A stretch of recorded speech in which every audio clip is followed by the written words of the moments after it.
Welcome to the Coach Potato Podcast, a podcast about fitness and self-development. I'm your host, Jessica Yee, and let's get into it. We are back in my bedroom, still. The kittens are still here, and today's episode is titled The Pathless Path. So, The Pathless Path is actually a book. I would put it in the self-help, self-development category. It's by Paul Millard. And it's called The Pathless Path, Imagining a New Story for Work and Life. So I just finished that book, and this episode is not necessarily about that book specifically or a summary of it really. This episode is a lot of nothing. What do I mean by that? Well, this episode is for you if you're feeling lost, essentially, and it was inspired by this book initially. So a quick little summary on the Pathless Path. Well, so Paul was this big time consultant or something, and he was making six figures, I think about 200K-ish or whatever a year at a regular 9-to-5 job or whatever job he was in. Anyways, he was an employee and he was just figuring things out, and a few traumatic events happened in his life that made him really question his job and what he was doing with his life. And essentially, he ended up basically quitting, did some freelance stuff, and moved to Asia. And essentially did something that was very weird and different from his friends or colleagues or people from he went to school with. It was very different than what a lot of his family did, and he called it the Pathless Path. There's no very specific formula in order to get to where he is right now. There's no actual path or tutorial to get to a specific goal, and so that's basically the gist of it, and it essentially just made me really, really think about my life. And obviously, I'm not just thinking about my life because of this book, but it really did jolt some inspiration. And I've been in a love-hate relationship with self-help books or self-development books lately. I know, super hard to believe. It has changed my life for the better. And it's just what self-help books can do for you is really make you question your life a little too much. And it's not that that's a bad thing, but you tend to get very consumed into the book where all you do is think about that. And sometimes you have to be careful with what you read in terms of self-help because it can be very culty. It can be very persuasive. It might change your whole outlook on the world, which is not a bad thing. Just take bits and pieces of each one and implement it into your life. Essentially what this has kind of rebrought, I guess, into my brain was that I should probably read more self-help books because it really makes you think more broadly of the world or about your life. But like I said, self-help books can really make you think a little too much. So this has got me thinking for the last few weeks a little too much. And this is why I am reading more fiction books. And this is why I am avoiding my feelings lately. And I guess this is going to address it. So today's episode is essentially for people who are feeling lost in the world, who are feeling pathetic, who don't really know what to do with their life or how they're feeling. It's a rough world out there, honestly.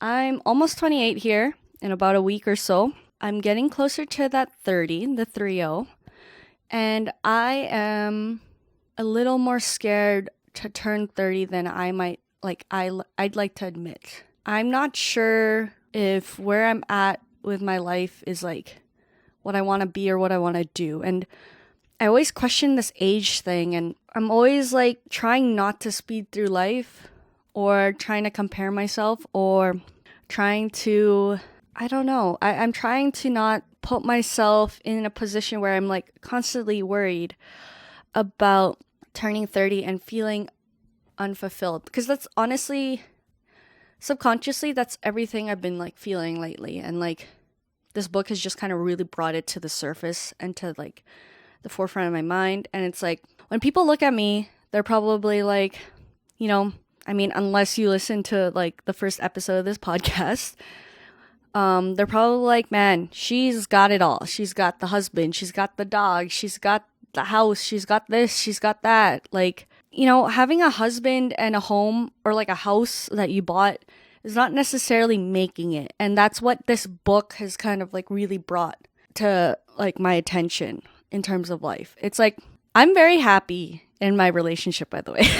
It's not that he's not. He is everything to me, and my dog is everything to me, and I'm very proud that we are fortunate enough to have bought a place of our own. It's a small place, but it's a place of our own. But there's a lot of things that are happening behind the scenes, and like, I think we all have to understand that people are going through a lot, and social media is literally mostly a highlight reel of everyone's lives. So let's rewind a bit. The Pathless Path book. When I was growing up, I'm still growing up. I still feel like a child. Anyways, you go to school, you go to a nice college, get your degree. If you want, you can do more after a degree, but at least get a degree and go get a job. Go get that 9 to 5. Go get that, I don't know, whatever it might be. That very secure, safe, very respectable job. Okay. They never really said how hard it might be to get a job, but okay, just work hard, get your degree, and move forward, right? I would say that that's like a very easy equation to life, right? Like, let's assume nothing goes wrong. You do your degree in 4 years. Easy. Get that job. Do like 5 or 10 interviews. Easy. Start working and do that for the rest of your life. Easy. And it's like, it's not easy. Like, I don't know why we put work in the forefront of like everyone's name and everything. Like, literally, most handles have, I don't know, most, like, let's say real estate agents have real estate and then the place that they sell the houses, like the city they sell houses in. Or even just my handle. Little plug at Coach Jesse. Coach. First thing before my name. We put so much emphasis on work. We put so much emphasis on what do you do. I don't know if you've noticed this, but I've been really trying to not do this. But the second I meet someone for the first time, I'm like, hey, I'm Jessica. Hey, I'm whoever. Okay. And then the first thing either one of us says is, what do you do for work? And then I have to explain my work. And it's not a complicated thing, but I have a whole paragraph for it. And then they tell me they're whatever they are. Let's say a nurse. Okay. Cool. The conversation doesn't necessarily end there. And I understand the importance of work. Trust me. I used to put my whole life, my whole heart and soul into work, and that's all I did. And I just ended up super miserable. Even if it was something I'm passionate about or currently I'm passionate about. What I'm trying to say is, like, not everyone has to follow this same formula in order to succeed or find happiness. Not everyone has to go through life and be like, okay, I meet someone, we get married, we move in together, and then we have kids. Like, that's not necessarily how life works. And it's frustrating that the social construct of all of this and how people view you, or this lifestyle chase of I need more, I want to show face or show that like I have X amount of money, when like really, like, it doesn't matter. Like, I don't care if you have this and I have that. I don't know. Like, great, you guys have a mansion at 26 and I have a townhouse at 28. Who cares? Like, it's so hard to get out of that mindset, because I have always thought like that growing up. Like, when you have money, you have status, you have to show it. Why don't we just make it so we have our own dreams and just do our own thing, do what we love, whether it be work or buying, I don't know, certain clothing, instead of doing the typical thing where we essentially sell our souls so we look a little bit better than someone else. Yeah, today's episode or this week's episode is going to be everywhere. I've had a lot of thoughts, and like the fact that I am getting older doesn't help. Like, I'm always thinking about the next step or who I am or what my purpose is. And I've been talking to a lot of people about this, and I am stuck. And like, thank you for listening if you're still listening. This helps me a little bit in the sense of free therapy, I guess. Well, what I'm trying to say with this is that not everyone wants a 9 to 5. Not everyone wants to be an entrepreneur and make X amount of dollars and have no ceiling in terms of like making money. I'm sure everyone wants to have a ceiling or a roof over their head. But essentially, what I'm trying to say is that why do we overthink everything and then make ourselves feel lost? Like, I am questioning my whole life just because of a stupid date, which is my birthday, and obviously reading some self-help books. And it's just like, or this self-help book, and it's like, why is this causing me to stress out to the extent that I am? I'm questioning my whole life, like, which is good to do, but I'm like, I feel like what I'm doing is adding extra stress and chaos to something that's already so good. But another thing I want to say is, like, for you specifically, like, it's okay to question yourself. It's okay to go back to school and change your mind. It's okay to change your mind a million times. I felt like I grew up thinking you do this one job, you put everything into it, and that's it forever. Like, I just feel like that's not how things are going right now. And with technology, unfortunately, things are changing with the economy and all of that that's happening right now, which is still very uncertain. Things are changing. So you might even have to be forced to switch careers or do something different with your life or something. Unfortunately, I'm never going to want to wish anything traumatic to happen to anyone. But let's say it does happen, and it does really, really shape and change your perspective on literally everything. It's like when something in your life happens and it affects you for years and really questions everything you do, or everything you're doing or your purpose in life. It's scary, and just sitting there with it is super scary.